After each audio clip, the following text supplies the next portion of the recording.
Selamat pagi, terpujilah Sang Buddha, Namo Buddhaya.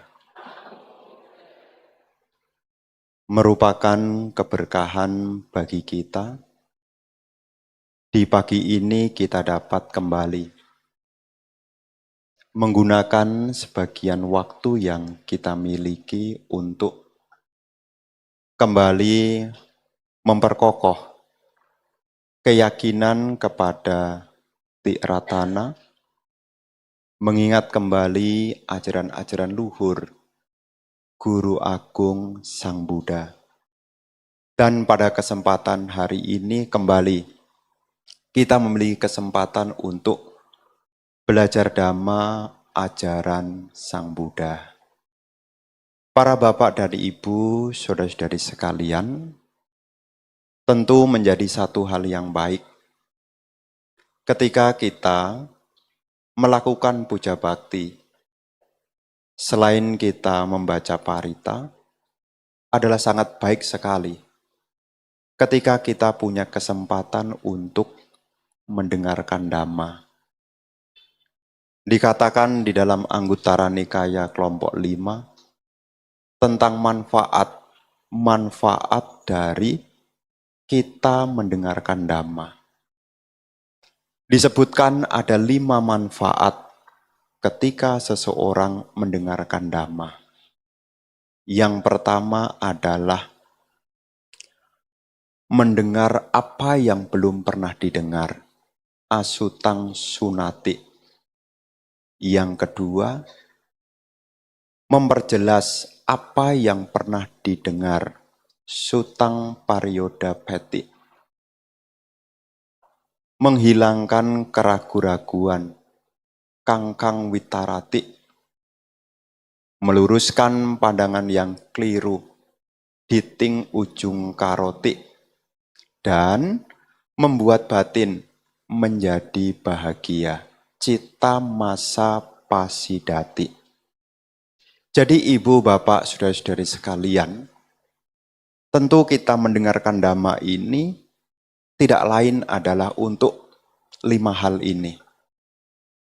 Mendengar apa yang belum pernah didengar, memperjelas apa yang sudah pernah didengar, menghilangkan keraguan-raguan, meluruskan pandangan yang keliru, dan membuat batin menjadi bahagia. Nah, ibu, bapak, saudara-saudari sekalian, apa yang hari ini ingin Bante sampaikan sebetulnya mencakup tentang 5 hal ini. Makanya temanya hari ini adalah mana. Mana ini tidak lain adalah kesombongan, yang dalam bahasa Jawa itu ojo dibandingke. Kenapa kita perlu mengetahui hal ini? Karena kehidupan kita ini, ibu bapak sekalian, itu tidak lepas dari bentukan-bentukan faktor-faktor. Karena punya indria, ada objek indria, ada kesadaran indria, dan ketika 3 hal ini bergabung terjadilah kontak. Dan di dalam ada kontak itu akan diikuti oleh wedana atau rasa. Dari rasa itu bisa menimbulkan sikap-sikap yang kita sebut sebagai mana. Bapak dan Ibu, saudara-saudari sekalian, sebelum membahas tentang apa itu mana, seperti apa itu mana, kita harus ingat kembali bahwasanya Sang Buddha itu mengajarkan Dhamma tidak lain adalah untuk menunjukkan kepada kita bagaimana untuk mengakhiri penderitaan. Jadi Dhamma ajaran Sang Buddha itu memiliki tujuan yang paling tinggi adalah lenyapnya penderitaan yang kita sebut dengan pencapaian nibbana. Jadi tujuan kita umat Buddha yang paling tinggi tidak lain adalah pencapaian nibbana. Nibbana itu disebut juga sebagai kebahagiaan yang tertinggi. Nibbanang paramang sukang. Kenapa dikatakan nibbana itu adalah kebahagiaan yang tertinggi? Karena kalau seseorang sudah mencapai nibbana, seseorang tidak lagi mengalami kelahiran. Karena pencapaian nibbana itu diperoleh setelah seseorang melenyapkan loba dosa moha. Kalau loba dosanya sudah lenyap, maka benih-benih kelahiran tidak ada. Kita pada dasarnya nih, ya seringkali Bante sampaikan, kita pada dasarnya nih, kalau bisa, baik diri sendiri maupun orang yang di sekitar kita, kalau bisa, jangan tua, jangan sakit, dan jangan pergi buru-buru. Kalau bisa. Kita pun juga sama, jangankan kita, kalau bisa, orang-orang di sekitar kita nih, jangan ada yang tua. Maunya begitu kan ya? Maunya begitu kan ya? Bante, makin hari nih kok rasanya kok tambah hari tambah tua. Saya juga tua, saya punya orang tua makin tua. Saya juga mengalami rasa tubuh yang sakit. Jangankan saya Bante, orang yang di dekat saya juga sakit juga. Tapi Sang Buddha kasih solusi loh. Bagaimana supaya kita tidak tua? Bagaimana supaya kita tidak sakit? Bagaimana supaya kita tidak mengalami kematian? Caranya cuma satu. Gimana supaya tidak tua? Gimana supaya tidak sakit? Bagaimana supaya tidak terjadi kematian? Pengen enggak? Caranya cuma satu, jangan dilahirkan. Memang bisa Bante, supaya kita tidak lahir, ada jalannya. Jalannya adalah melenyapkan loba dosa moha. Dan untuk melenyapkan loba dosa moha itulah Sang Buddha memberi jalan yang kita kenal dengan jalan menuju lenyapnya penderitaan yang di dalamnya terdiri dari jalan mulia beruas 8. Yang di dalamnya adalah pandangan benar, pikiran benar, ucapan benar, perbuatan benar, penghidupan benar, usaha benar, perhatian benar, dan konsentrasi benar. Jika ini disingkat dalam hal praktek, menjadi sila, samadhi, dan panya. Kenapa ini Bante sampaikan? Supaya kita ingat kembali. Ternyata kita menjadi umat Buddha punya tujuan yang paling tinggi. Yaitu supaya tidak terlahir. Alasannya apa? Kalau tidak ada kelahiran, maka tidak ada usia tua. Tidak ada sakit. Dan tidak ada kematian. Karena ada sebagian orang berpendapat, lah nanti terus bagaimana? Nah kan ceritanya kan ada yang bilang begitu. Nanti terus bagaimana Bante? Kan saya masih kangen Bante. Lahir kembali nanti saya pengen ketemu anak saya. Ketemu istri saya. Ketemu suami saya. Masih bisa. Selama Anda belum mencapai lenyapnya loba dosa moha, Anda masih lahir kembali. Dan yang jelas, kalau ibu bapak lahir kembali dengan hidup praktek dhamma, ibu bapak tidak mungkin jatuh di alam menderita. Inilah berkahnya kalau dalam hidup ini kita menjalankan sila, samadhi, dan panya. Kalaupun belum menjadi orang yang telah mencapai nibbana, kita tidak mungkin jatuh di alam menderita. Lahir kembali, lahir di alam surga. Kalau tidak lahir di alam surga, bagaimana Bante? Kembali jadi manusia. Manusia jenisnya apa Bante?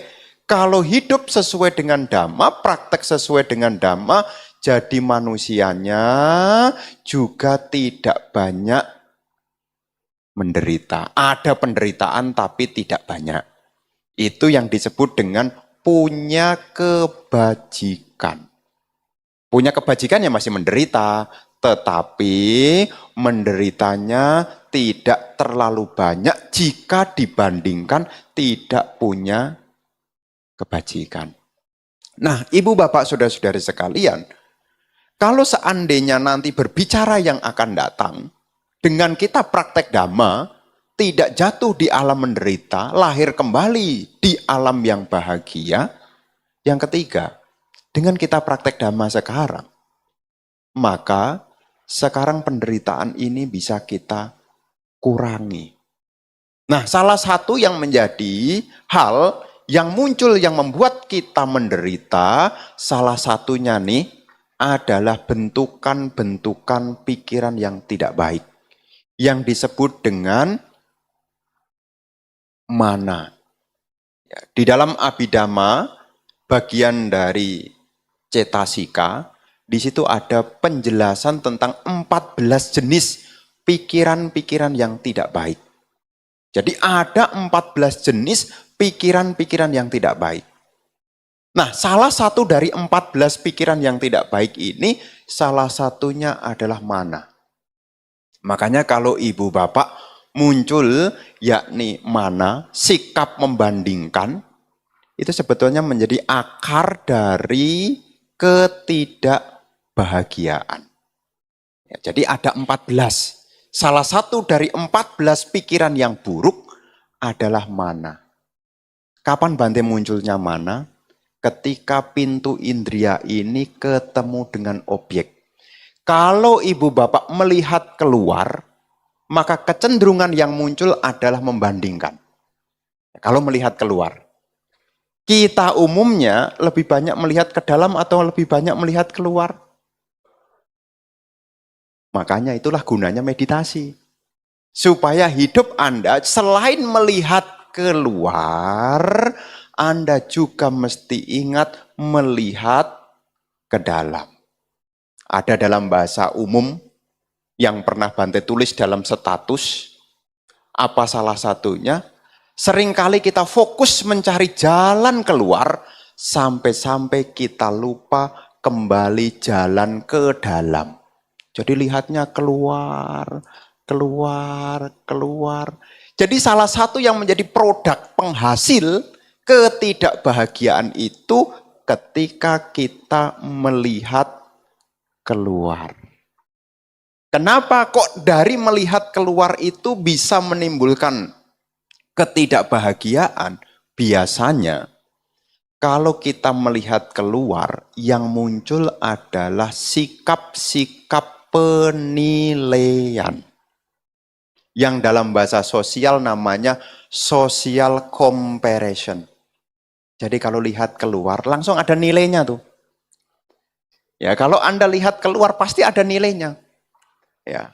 Apakah nilainya terbuka atau tertutup? Kalau tertutup apa Bante? Hanya dua, dikotomi, baik atau buruk. Makanya ketika kita melihat keluar, langsung muncul tuh. Makanya kalau Anda ngomongin tentang orang, itu langsung keluar tuh. Kenal Koguan? Oh iya Bante. Langsung keluar tuh nilainya tuh. Betul begitu kan ya? Apa tidak? Anda kalau lihat orang keluar nilainya enggak? Itu teman kamu loh yang sering datang ke wihara. Langsung keluar nilainya. Benar enggak? Biasanya ingat nomor teleponnya atau keluar nilainya. Anda nanti ketemu. Mungkin nih, Anda juga melihat keluar, mungkin melihat saya juga. Bukan hanya saya melihat Anda. Ya, tapi Anda juga melihat saya. Ketika Anda melihat saya juga keluar nilainya juga. Kok bisa begitu, Bante? Iya. Karena di mana ada pintu indria, di mana ada objek indria, ada kesadaran indria, di situ terjadi namanya kontak. Setelah ada kontak, pasa paccaya wedana. Setelah ada kontak akan diikuti rasa. Rasanya buruk kalau muncul perasaan tidak menyenangkan. Rasanya baik kalau muncul rasa menyenangkan. Pernah kasih nilai enggak? Kalau dikasih seseorang, dia mungkin baik kepada Anda dikasih mangga, dikasih pepaya, dikasih, pokoknya dikasih lah. Kemarin Purnama itu kasih pia, tancup pia. Anda dapat pia, kemudian disebut, ibu ini, oh dia itu baik loh. Kenapa Anda katakan baik? Karena Anda menilai dia baik, karena ada nilai rasa, yaitu rasa menyenangkan, suka.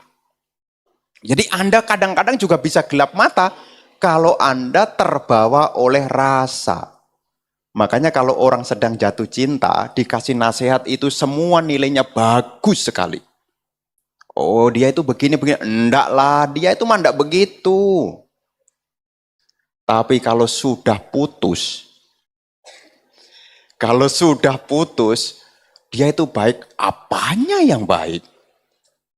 Jadi nilai kita berdasarkan oleh apa? Rasa. Makanya dalam hidup ini, kita putu jana, ini seringkali terombang-ambing oleh rasa. Makanya sikap membandingkan bisa kita berikan, baik kepada orang lain, maupun kepada diri sendiri, munculnya ketika ada kontak indria. Makanya kalau Anda meditasi tidak bisa nilai. Wong napas masuk, napas keluar kok. Semoga semua makhluk berbahagia kok. Kalau Anda sedang meditasi. Tapi ketika Anda tidak meditasi, di situ mulai ada sikap perbandingan. Namanya mana. Nah, mana ini Sang Buddha menggolongkan menjadi 3 hal. Yang pertama adalah mana. Mana artinya menganggap diri kita setara dengan orang lain. Itu juga kesombongan juga. Bante dia itu sama loh Bante dengan saya loh Bante. Dia juga meditasi, saya juga tidak kalah. Dia juga rajin ke wihara, saya juga sama Bante. Itu pun juga masih kategorinya mana juga. Ada jenis yang pertama. Menilai diri kita sama dengan orang lain. Itu juga kesombongan juga. Ya. Ada yang kedua namanya omana. Omana itu adalah ketika kita merasa rendah diri. Menilai orang lain lebih tinggi sedangkan kita lebih rendah. Ini pun juga disebut sebagai mana juga. Pernah memberi diri sendiri nilainya rendah? Saya ini mah orang kecil Bante. Saya mah enggak banyak tahu. Ini namanya omana. Menilai diri sendiri menjadi rendah. Jadi kalau ibu bapak membuat dirinya, kadang-kadang ini dipakai untuk membuat Anda jadi nyaman dalam topik tertentu ya. Dalam topik tertentu Anda kadang-kadang juga menggunakan cara ini. Ya. Untuk apa? Membuat Anda nyaman, kemudian Anda menampilkan diri Anda sebagai hal yang kurang. Rendah, bukan rendah hati, rendah diri. Ya, rendah diri itu adalah penilaian kepada diri sehubungan dengan adanya kekurangan. Nah, yang ketiga namanya adalah atimana. Atimana itu adalah menilai diri sendiri lebih tinggi. Namanya atimana. Ya, menilai dirinya lebih tinggi. Merasa superioritas. Ya, jadi superioritas. Merasa dirinya ya, superior. Ya. Kapan itu munculnya kesombongan jenis itu? Ketika kita menilai diri kita lebih tinggi. Seringkali orang identikan mana itu hanya di bagian hati mana. Bante, dia tuh sombong loh Bante. Tahunya dari mana? Ya dia itu meninggikan dirinya. Saya mah ndak sombong Bante. Jadi orang itu saya rendah hati. Saya mah orang besa, orang pinggiran mana ngerti begitu Bante. Itu pun juga sombong juga. Jenisnya mana. Ya, jadi seringkali dalam bahasa sosial, ya, kita mengenal sombong itu adalah, oh dia lebih tinggi. Kenapa ini dikatakan penderitaan? Menjadi akar dari membuat kita menderita, karena di dalam sikap kita membandingkan, kadang-kadang kita jadi lupa diri. Nah, dalam sehari-hari, kadang-kadang kita dibuat sombong oleh apa? Dalam sehari-hari, kita dibuat oleh sombong oleh apa? Yang dalam bahasa Dhamma itu ada beberapa penjelasan. Yang dalam kehidupan sehari-hari kita menjadi sombong karena yang pertama, jata mana. Jata mana itu kesombongan karena lahir. Lahir baik itu di keluarga rendah maupun di keluarga kelas atas. Namanya kesombongan dari kelahiran.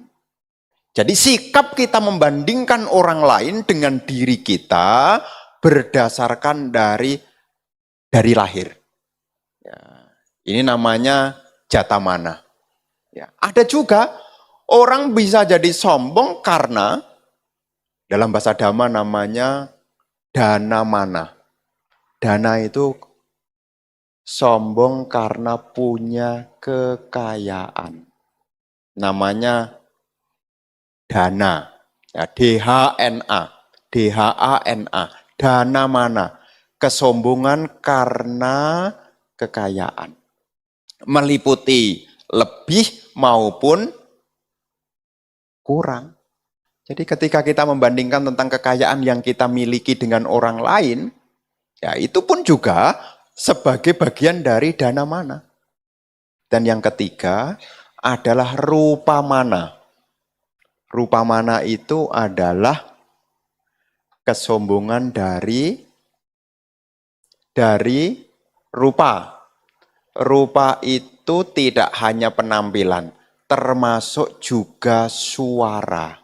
Nih, suara saya lebih bagus nih. Nah, misalnya begitu, itu juga sebetulnya juga rupa mana. Jadi rupa itu tidak hanya penginderaan yang lihat dari mata, tetapi juga turunannya. Baik kita punya penglihatan yang bagus, penciuman yang bagus, perasaan yang bagus. Maka kadang-kadang kan kita kadang-kadang juga muncul sombong. Kayaknya nih di Surabaya nih satu-satunya loh yang pernah menikmati tinggal di sini dah. Nah itu sebetulnya juga rupa mana juga. Bisa menikmati kesenangan indria. Nah, ini pun juga bagian dari rupa mana. Dan ada yang halus lagi. Namanya adalah panya mana. Sombong karena merasa lebih pandai. Contohnya apa? Ya, kita nih, ini lebih bagus ya. Lebih bagusnya apa? Saya akan berjuang sungguh-sungguh belajar dengan maksimal supaya saya juga dinilai sebagai orang yang pandai. Jadi motivasinya dia belajar supaya mendapat pengakuan. Namanya ini adalah panyanama. Panya mana. Jadi kesombongan ini mesti diingat. Ya, kenapa mesti diingat? Jangan sampai kesombongan ini menambah kita punya keakuan. Karena dikatakan, ya, mestinya nih, dunia ini kan mestinya kan anatta. Anatta itu ini bukan milikku, bukan aku, bukan diriku. Tetapi kita masih diliputi oleh atta, ini milikku, ini aku, ini diriku. Itu salah satunya adalah dari kesombongan. Makanya Anda bisa sombong, itu tidak lain adalah permainan dari kita punya keakuan. Ya, jadi kita bisa menilai orang lain, menilai diri kita sendiri. Ya ini tidak lain ya dari keakuan kita. Terus bagaimana Bante? Supaya kita bisa lepas dari pandangan tentang kesombongan ini. Ini tidak milikku, ini bukan aku, ini bukan diriku. Bagaimana Bante dalam hidup ini supaya saya tidak jadi sombong? Tidak menjadi orang yang rendah diri, juga tidak menjadi orang yang tinggi diri. Gimana Bante supaya saya bisa hidup dengan tenang tanpa ada kesombongan? Yang pertama, pahamilah, kehidupan ini semua adalah sebab akibat. Makanya kalau Anda sekarang mungkin hidupnya sudah nyaman, Anda jangan lengah. Kenapa? Karena kenyamanan ini adalah buah dari karma baik. Anda hidupnya nyaman, lahir di keluarga yang bagus, tidak kekurangan, rupanya juga enak dipandang. Jangan lengah. Kenapa? Karena perolehan yang menyenangkan ini adalah akibat dari karma baik. Sebaliknya, kalau dalam tanda kutip, hidupnya susah, kurang, apa-apa tidak mudah, mesti diingat, jangan lengah. Ketidaknyamanan yang saya rasakan ini juga akibat dari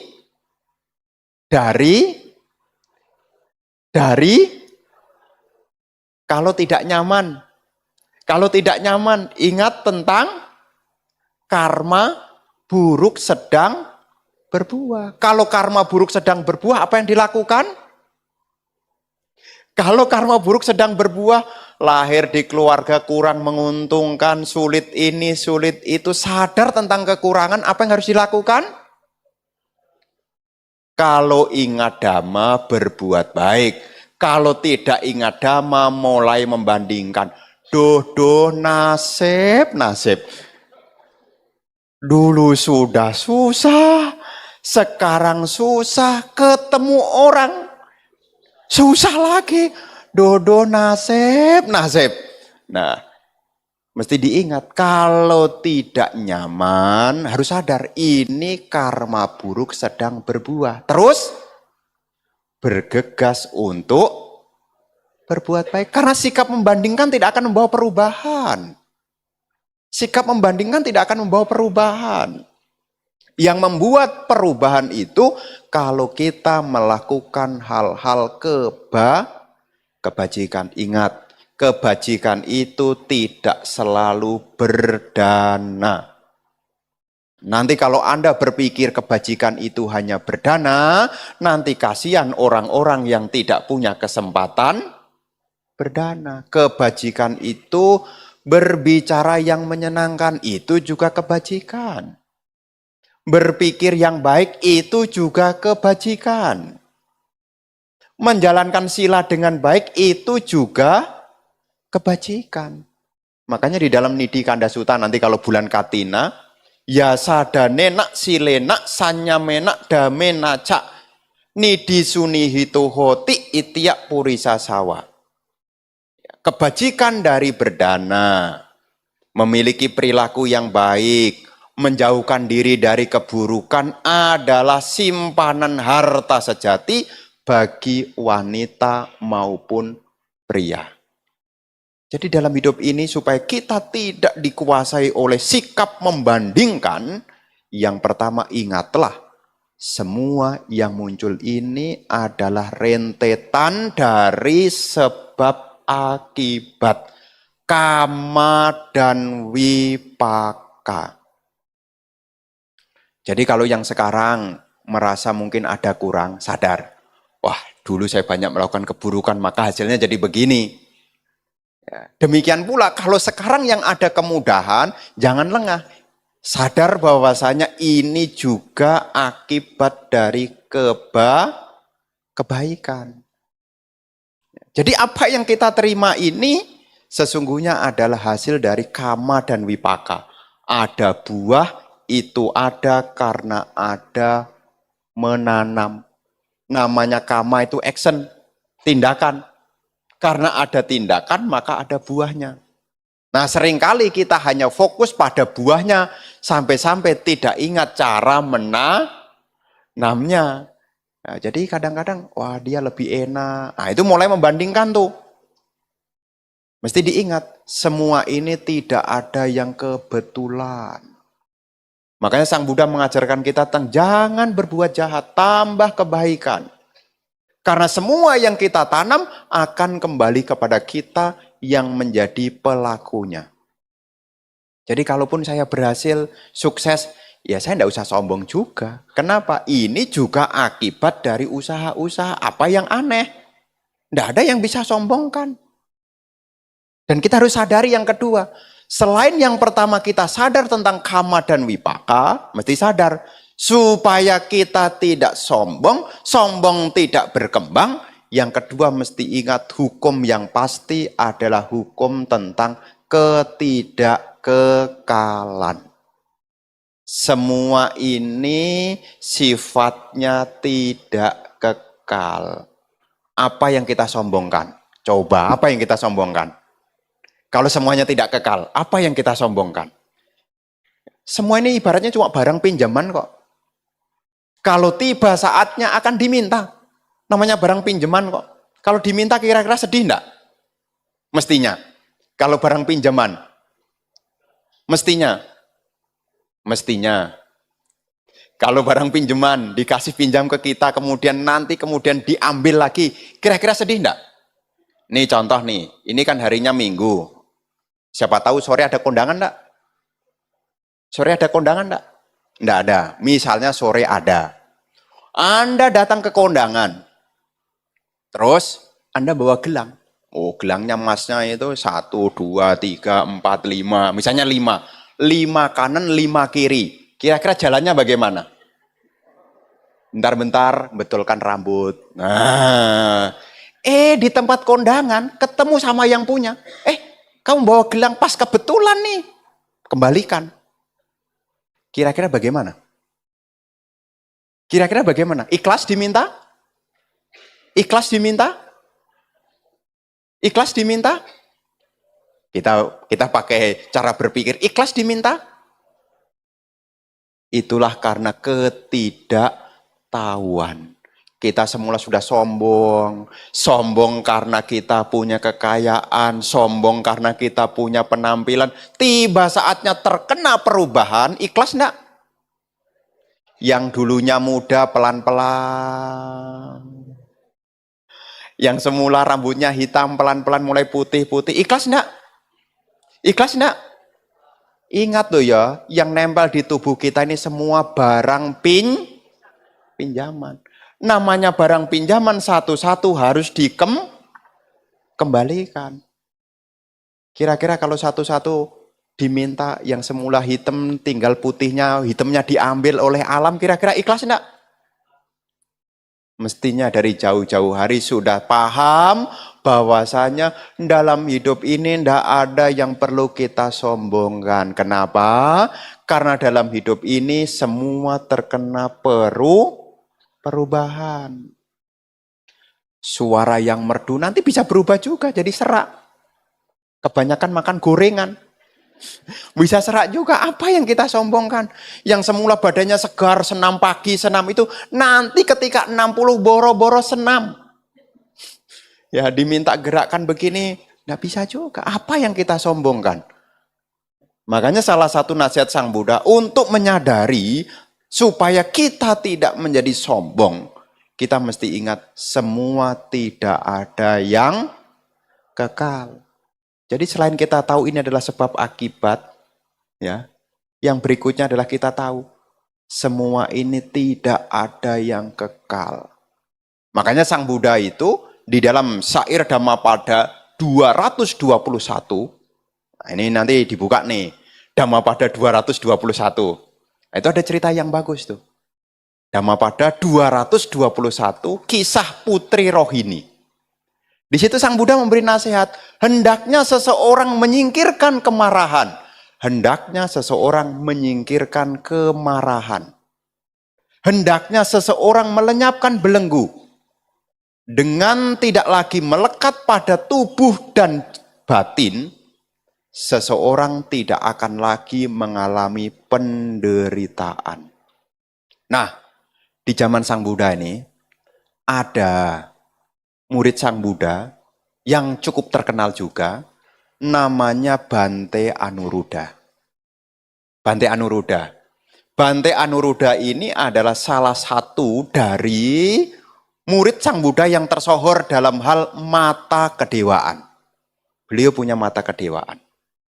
Nah, Bante Anuruddha ini punya adik perempuan. Namanya Putri Rohini. Suatu ketika, Bante Anuruddha ini kembali ke Kapilawastu. Karena Bante Anuruddha ini masih ada hubungan kerabat dengan Sang Buddha, yakni hubungan adalah saudara sepupu. Saudara sepupu itu artinya adalah anak dari adiknya bapak. Sang Buddha menjadi Pangeran Siddhartha itu punya ayah namanya Raja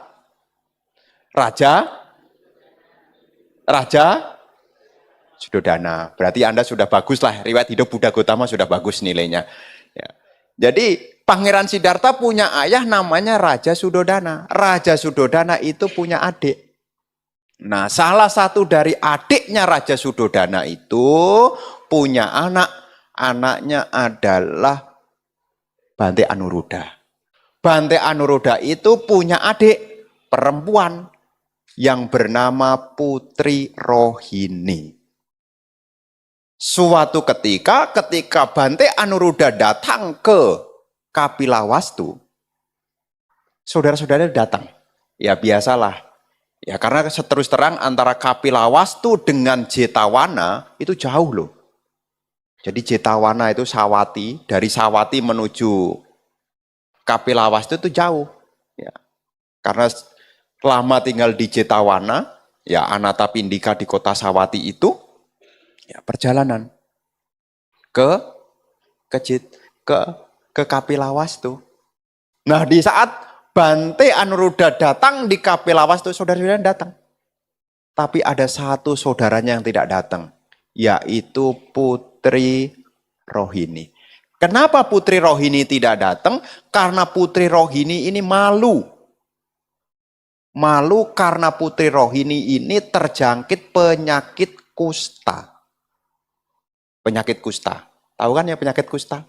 Ya penyakit yang sudah langka. Ya, sekarang udah langka. Dulu pada zamannya itu sangat menakutkan. Bahkan orang yang terkena pun menjadi malu. Karena suatu waktunya tubuhnya bisa lepas.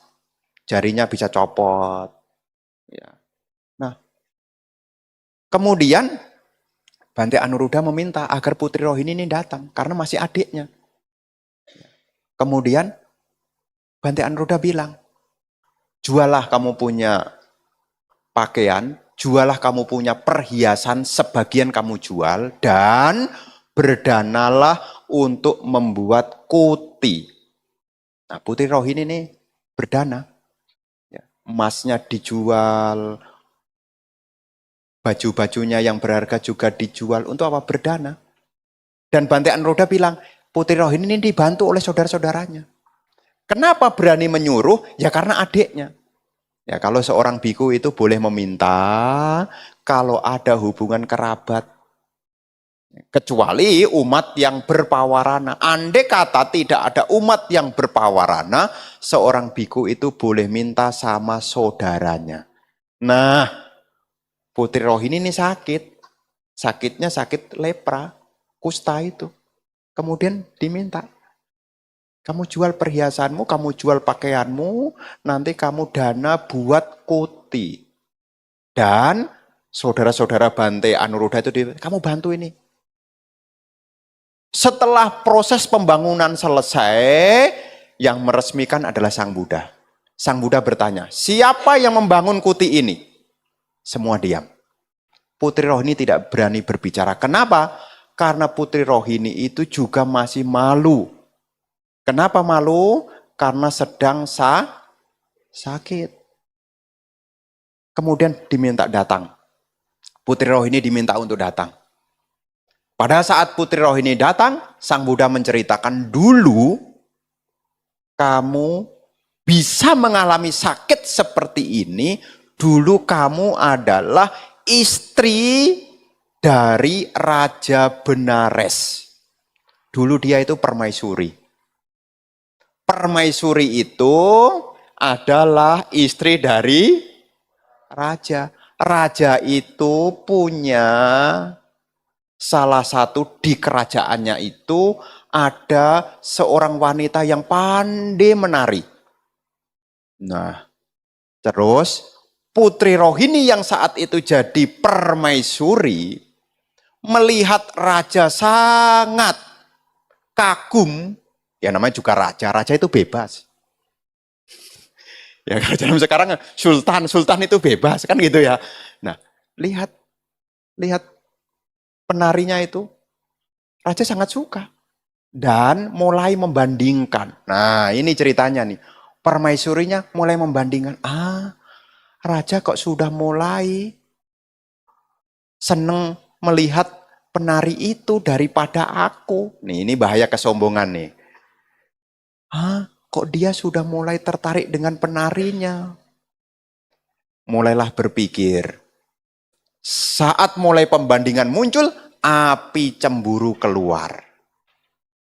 Kemudian permaisuri itu dengan siasat yang buruk menyuruh pelayannya untuk membuat serbuk-serbuk yang membuat kalau kena kulit jadi gatal. Jadi ketika menari ditaburin tuh kulitnya dengan serbuk gatal. Tidak hanya di situ, selimutnya ditaburi. Sudah gatal tubuhnya, penari ini lari ke kamar, masuk ke selimut. Selimutnya sudah ditaburi. Nyebutnya apa ya? Obat gatal ya. Ya obat yang menyebabkan gatal namanya apa? Obat gatal kan? Bukan obat anti gatal kan? Kadang-kadang kan kita beli obat. Beli obat apa Ci? Obat gatal. Obat buat gatal. Mestinya beli obat apa? Buat anti gatal. Seperti beli obat apa? Obat nyamuk, obat untuk nyamuk. Sebetulnya beli obat anti nyamuk. Obat gatal. Jadi tubuhnya kena gatal, dia malu karena gatelen, dia masuk ke kamar, ternyata spray yang dia siapkan itu sudah disiapkan, bubuk gatal. Akibat dari keburukan itu, sekarang terlahir menjadi Putri Rohini dengan kulit mengalami gatal-gatal dan mengakibatkan penyakit kusta. Disitulah Sang Buddha kemudian memberi khotbah. Hendaknya seseorang meninggalkan kemarahan, hendaknya seseorang meninggalkan kesombongan. Dengan melenyapkan belenggu-belenggu, seseorang tidak lagi melekat pada tubuh dan batin. Dengan tidak melekat, seseorang tidak menderita lagi. Jadi singkat kata apa? Kadang-kadang kalau kita sombong, tidak ingat dhamma, ada pesaingnya, muncul perasaan. Kalau ada merasa pesaing itu ada, muncul rasa suka atau tidak suka. Makanya di dalam Manggala Sutta disebut jangan, di Karaniameta Sutta disebut jangan karena marah dan benci mengharap orang lain celaka. Nanti kalau kita nih jadi perumah tangga, sebelah beli mobil, Anda beli mobil, sebelah Anda beli mobil. Mobil dia lebih mahal. Kira-kira seneng atau senep?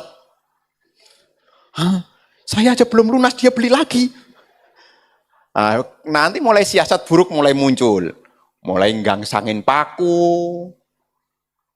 Bisa terjadi juga kalau sedang dikuasai oleh amarah dan kesombongan. Makanya di dalam topik pagi hari ini jangan sampai ya Sebagai berumah tangga, ibu bapak sekalian dikuasai oleh kemarahan, dikuasai oleh kesombongan. Karena lahirnya kesombongan itu tidak lepas dari ketika kita melihat keluar. Karena sikap perbandingan itu muncul ketika kita melihat keluar. Makanya kalau kita melihat keluar, kadang-kadang jadi kita lupa diri. Ada ungkapannya, rumput tetangga tampak hijau. Kadang-kadang kita menjadi orang rendah diri, bukan rendah hati, rendah diri. Ya, merasa tidak bersyukur, kurang ini, kurang itu, melihat keluar, oh di sana lebih hijau, lebih enak. Ingat loh ya, setiap orang itu punya level yang beda-beda. Menurut kita bahagia, setelah survei dari sana gersang juga. Ya, jadi jangan sampai Anda tidak bersyukur dengan kehidupan Anda, kemudian Anda membanding-bandingkan, sampai-sampai Anda jadi lupa diri. Makanya ketika Anda mulai membandingkan, itu artinya Anda terlalu fokus melihat ke luar. Ketika Anda melihat ke dalam, Anda tidak lagi membandingkan. Saya juga tidak kekal, orang-orang di sekitar saya juga tidak kekal. Kalau begitu, ada iri hati enggak? Kalau semuanya tidak kekal. Semua ini kan tunggu waktu aja sih sebetulnya sih. Ya, semanis-manisnya orang nih, se-sweet 17 ya, semanis-manisnya 16 tahun, nanti kalau sudah 60-an, itu nanti lacain ceritanya. Makanya ibu bapak, ya jangan pernah kemudian merasa rendah diri, sampai-sampai lupa bahagia. Anda harus ingat ke dalam. Sang Buddha mengajarkan Dhamma ini untuk mengikis kilesa. Ya, mengikis kita punya pengotor-pengotor batin. Dan salah satu pengotor batin ini adalah loba. Turunan dari loba, salah satunya adalah mana, kesombongan. Kesombongan itu adalah turunan dari keserakahan. Makanya orang bisa sombong sebetulnya ya karena masih ada loba. Nah, kita belajar Dhamma di pagi hari ini sebagai pengingatan kembali. Supaya kita menggunakan waktu kita dengan sebaik mungkin. Jangan sampai kita hanya fokus melihat keluar, sampai-sampai kita lupa di dalam usaha yang membawa pada lenyapnya pengotor batin. Berusahalah untuk menjalankan sila, kembangkanlah samadhi, dan terus mengasah diri hingga akhirnya berkembang di dalam kebijaksanaan. Inilah yang ingin Bante sampaikan di kesempatan siang hari ini. Ya, mohon maaf, kemarin semestinya ada ODM, tapi ODM-nya batal. Kenapa? Karena kemarin itu peringatan juga tentang ketidakkekalan. Ya, kemarin itu peringatan ketidakkekalan. Jadi hari ini ya kita masih punya kesempatan, meskipun saya sudah nego dengan Pak Guan, kalau bisa saya tidak hadir ya, Bante tetap datang. Jauh-jauh dari Surabaya ke Surabaya cuma 1 hari, enggak apa-apa Bante. Ya enggak apa-apa, urusan dia tuh. Dia bilang enggak apa-apa, ya saya datang juga. Ya, semoga apa yang Bante sampaikan di hari ini ya menambah pengetahuan bagi Anda. Terus semangat praktek Dhamma, karena perjuangan kita masih panjang dan jauh. Banyak hal yang harus kita hadapi, persiapkan diri Anda dengan nilai-nilai kebajikan. Semoga kebajikan selalu menyertai Anda. Semoga ibu bapak bersama dengan keluarga senantiasa sehat, bahagia, sejahtera. Semoga apa yang menjadi pengharapan baik Anda, semoga dapat terwujud menjadi kenyataan. Sabe sata bawantu sukitata, semoga semua makhluk berbahagia.